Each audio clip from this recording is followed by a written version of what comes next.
Mossad का जो किरदार है मौजूदा इसराइली हमले में एक हरावल दस्ते के तौर पे उसका तस्करा हम कर रहे थे। साबिक़ ईरानी सदर महमूद अहमदी नजाद वो ख़ासे पॉपुलर सदर रहे हैं। उन्होंने 2021 अक्टूबर में CNN टर्की उससे एक बातचीत की और उन्होंने इंकशाफ किया कि ईरानी खुफिया इदारों में मोसाद के एजेंटों से निमटने के लिए एक 20 रुकनी टीम कायम की गई, लेकिन बाद में पता चला कि इस टीम का जो सरबरा था वो भी डबल एजेंट निकला जी। इन एजेंटों की मदद से 2018 में ईरानी एटमी प्रोग्राम की खुफिया दस्तावेज़ात की भारी तादाद मोसाद के हाथ लगी। उसे ट्रंप साहब को दिखाया गया और फिर ट्रंप ने ईरान से होने वाले 2015 के जो जौहरी अदम फैलाव का माहिदा है उससे निकलने का ऐलान किया।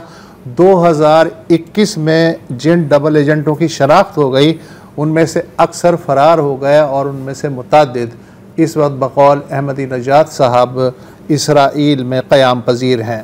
फ्रांसीसी अखबार है ला पेरेसियाँ, उसके मुताबिक लबनानी हिजबुल्लाह के जो सेक्रेटरी जनरल हैं हसन नसरुल्लाह, उनका आखिरी जो शनाख्त है कि वो कहाँ हैं, रियल टाइम जो एक इन्फॉर्मेशन है वो भी एक ईरानी नजाद एजेंट ने फराहम की जो कि हिजबुल्लाह की सफ़ों में शामिल था और उनका ख़ासा कॉन्फिडेंट था।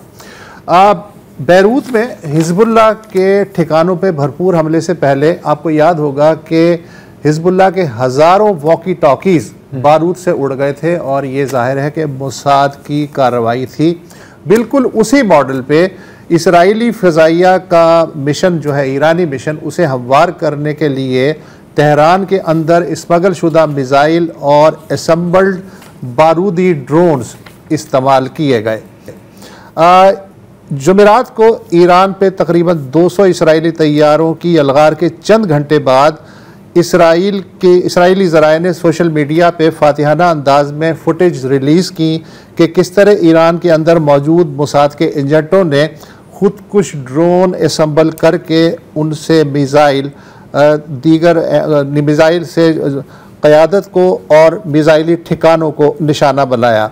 आमतौर में मोसाद या कोई भी इंटेलिजेंस एजेंसी इतनी खुल के अपने काम की तशहीर नहीं करती, लेकिन इन फुटेजेस की रिलीज़ से आप समझ सकते हैं कि इसराइल जो है वो अपनी कामयाबी पे कितना खुश था या है। जुमेरात को अलग सुबह जब इसराइल ने एटमी तनसीबात को निशाना बनाया तो साथ ही साथ हर अहम एटमी साइंसदान और फौजी कमांडर को भी ताक ताक के निशाना बनाया गया।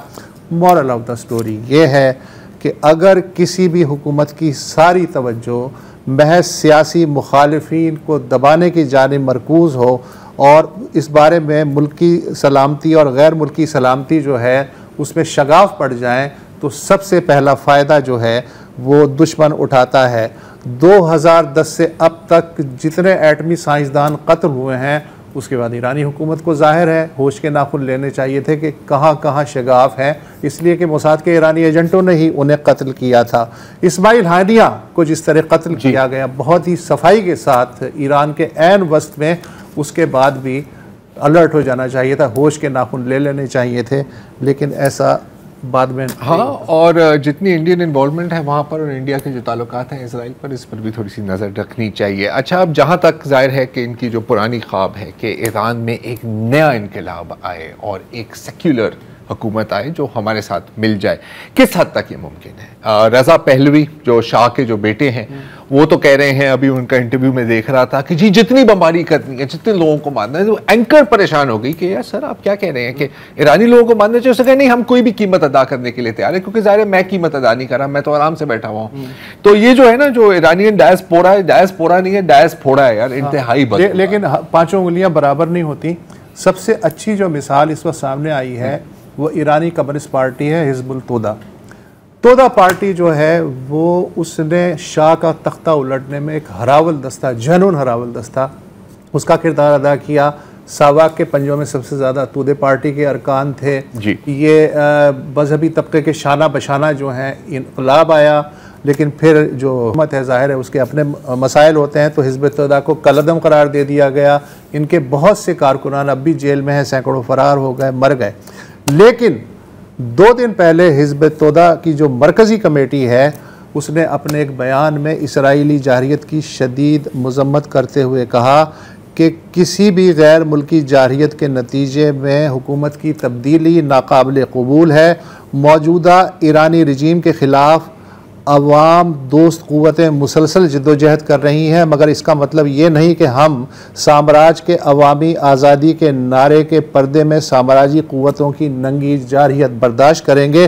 तूते पार्टी फ़लस्तीन पे सहूनी कब्ज़े को भी आलमी साम्राज्य क़ुव्वतों की साजिश समझती है। ये होते हैं जेन्युइन पॉलिटिकल लीडर, नज़रियाती तौर पे गुंधे हुए लोग के जुल्म और सितम के बावजूद वो अपने मौक़िफ़ से पीछे नहीं हटते। जी अच्छा, अब इस तरह की कई आवाज़ें सुनने को मिल रही हैं। हर जाहिर है कि जब भी ये मगरब में बात होती है ना कि ईरान को हमने आज़ाद करना है, तो सबसे पहले बात होती है ईरान की ख़वातीन को हमने आज़ाद करना है ना, ज़र ज़िंदगी आज़ादी वो वाला जो था।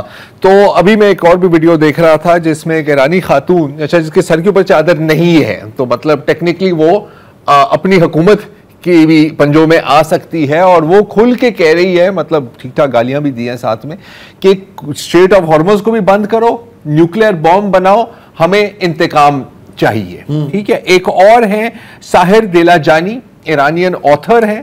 वो कह रही थी कि जी मैं एक ईरानियन जेल में पैदा हुई थी, मेरे दोनों वालदैन कैद रहे हैं, मेरे जो अंकल्स हैं वो उनको कत्ल किया गया है, तो आप मुझे इनके जराइम के बारे में ना बताएं, लेकिन इसका यह मतलब नहीं है कि मेरी आजादी की कीमत है मेरे अवाम का खून।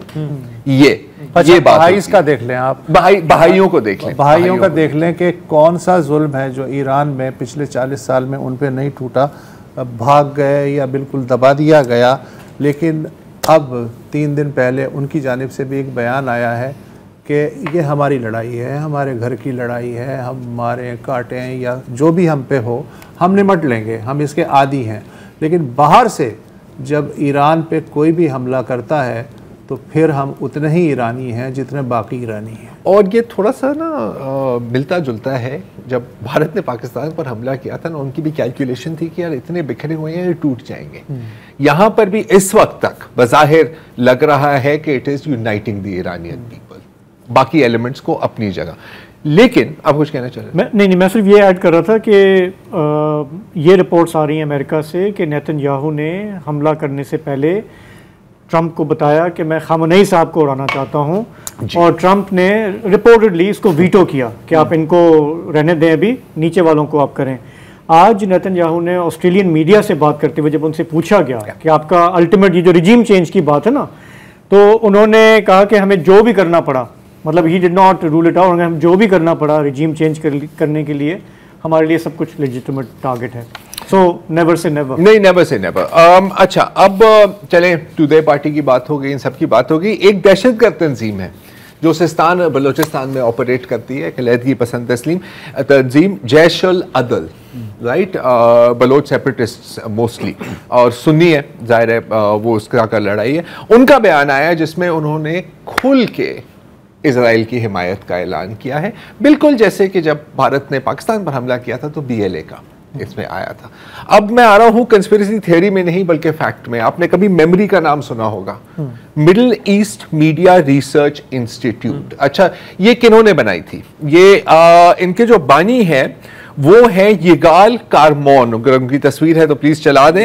यिगाल कारमोन, ये यिगाल कारमोन साहब साबिक इजरायली मिलिट्री इंटेलिजेंस ऑफिसर, 22 साल इसने सर्व किया है।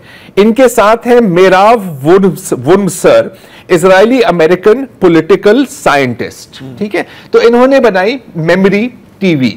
ओके, अभी हाल में कुछ दिन पहले ही मेमोरी टीवी ने एक ऐलान किया कि हम बलोचिस्तान स्टडीज प्रोजेक्ट लॉन्च कर रहे हैं। अगर बलोचिस्तान स्टडीज प्रोजेक्ट की तस्वीर हम दिखा दें, ये देखें, तो ये जो बलोचिस्तान है, आज़ाद बलोचिस्तान, इसमें ईरान की भी सरजमीन है, मेरा ख्याल थोड़े से अफगानिस्तान की भी है शायद, और जाहिर है पाकिस्तान की है।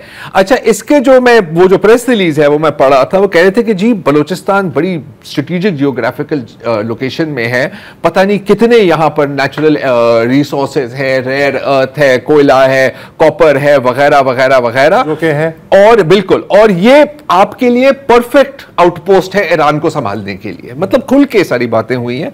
उसमें यह भी कहा है कि बलोच लीडर जैसे कि हरबयार मरी, जो बिल्कुल सेक्युलर है, वो पाकिस्तान और ईरान, क्योंकि ये दोनों इंतहा पसंद इस्लामी ममालिक हैं, हम इनके खिलाफ लड़ना चाह रहे हैं। Hence the international community should understand that a free Balochistan is a natural ally of the waste.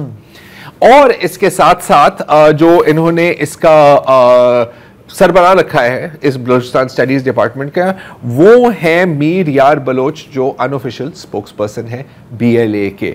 इसके साथ साथ अभी एक बड़ा खूबसूरत किस्म का ऑपेड लिखा है हरबयार मरी साहब ने ऑन मेमोरी, जिसमें उन्होंने एक पूरी 1, 2, 3 की ब्लूप्रिंट दी है कि अगर आप रिजीम चेंज करना चाहें ईरान में तो हम आपकी मदद कैसे कर सकते हैं। हर कोई अपना उल्लू सीधा करता है ना, ऐसे मैं तो ख्याल चीजें काफी क्लियर, अपने आप को मार्केट करता है, चीजें बहुत क्लियर, वो भी अपनी कोशिश कर रहे हैं, इससे ज्यादा क्लियर हो नहीं सकती। हाँ, हम एक ब्रेक लेंगे, यहाँ पे वापस आएंगे तो देखेंगे कि ये जो पूरा मामला चल रहा है इससे मजीद कौन कौन से ग्रुप्स हैं जो फायदा उठाने।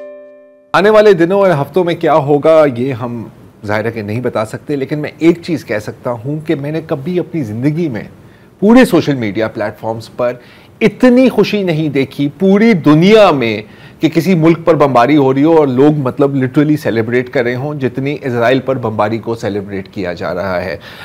लेबनान के ऊपर से मिसाइल्स गुजरे हैं तो वहाँ की जो फुटेजेस है वो मतलब देखने पड़ेंगे आपको। ये एक लेबनीज शादी हो रही है, गाने बज रहे हैं, ऊपर से मिसाइल चल रहे हैं, उनकी पार्टी जारी है। जो सबसे मज़ेदार वीडियो है वो एक साहब है, अगेन किसी शादी पर ही, और ये देखें सैक्सोफोन प्ले कर रहा है बाकायदा, और वहां पर सब लोग देख भी रहे हैं कि देख भी रहे हैं, उसके भी बजाते वो ट्यून में चला रहा है, ट्यून में मिसाइल्स को साउंड ट्रैक दे रहा है। यहाँ पर एक और शादी है और सब लोग रुक के देख रहे हैं, सेलिब्रेट कर रहे हैं कि यार इजराइल पे किसी ने तो कुछ करने की कोशिश की। गजा में ये है फुटेज गजा की, पीछे आप शोर सुन रहे हैं, ये गजा के बच्चे हैं और ये भी खुशी मना रहे हैं कि किसी ने तो इनको रोकने की कोशिश की या किसी ने इनके खिलाफ कोई ना कोई एक्शन लिया। एक और वीडियो है, जैसे आपको पता है कि आयरन डोम ज्यादा चली नहीं, ये है फलस्तीन का वीडियो। अब मुझे नहीं पता ये वेस्ट बैंक है या कहाँ है, और ये आयरन डोम का मजाक उड़ा रहे हैं कि यार इससे बेहतर तो मेरी आयरन डोम है जो मैंने अपने सर पे पहनी हुई है। फिर मैंने ये भी देखा कि ये एक उर्दन के रहने वाले हैं, इन्होंने तस्वीर ली और जो कैप्शन अरबी में लिखा हुआ है, इसने कहा ये मैंने अपने बच्चों और अपने बच्चों के बच्चों के लिए तस्वीर लिया कि मैं उनको दिखाऊंगा कि बेटा ये तारीखी दिन था। और यमन की क्या बात की जाए, यमन में बकायदा यमन की हुकूमत ने और यमन के शहरियों ने वाइड स्क्रीन टीवीज, जैसे हम मैच नहीं देखते जो बड़े वाली टीवीज, वो लगाए हुए हैं और मिनट टू मिनट वो इजराइल पर जो बमबारी है ये देखें, उसकी ये क्राउड देखें, क्राउड देखें और खुल के ये लाइव देख रहे हैं। हाँ, लाइव देख रहे हैं, इजराइल के ऊपर जो बमबारी है लूप में चल रही है, और हालांकि इनको पता है कि इन पर भी बमबारी हो सकती है, लेकिन ये कह रहे हैं लाओ मार। तो ये चल रहा है। बस यार, ये हम बात करते हैं ना कि ये जंगो जदल, दुश्मनियाँ, नफ़रतें, सबसे पहले लोग डीह्यूमनाइज करते हैं ना एक दूसरे को, और वो इज़राइल ने जो कुछ किया है पूरे अपने पड़ोस में, सबको जो है वो अपना अज़ली दुश्मन और इनको बस मारना है, कुचलना है, खून बहाना है। तो जब ये होगा रिएक्शन, तो जो लोग पिसते आ रहे हैं यही तो वो भी वैसे ऐसे ही रिस्पॉन्स देंगे ना, और क्या करेंगे, ऐसे ही होगा।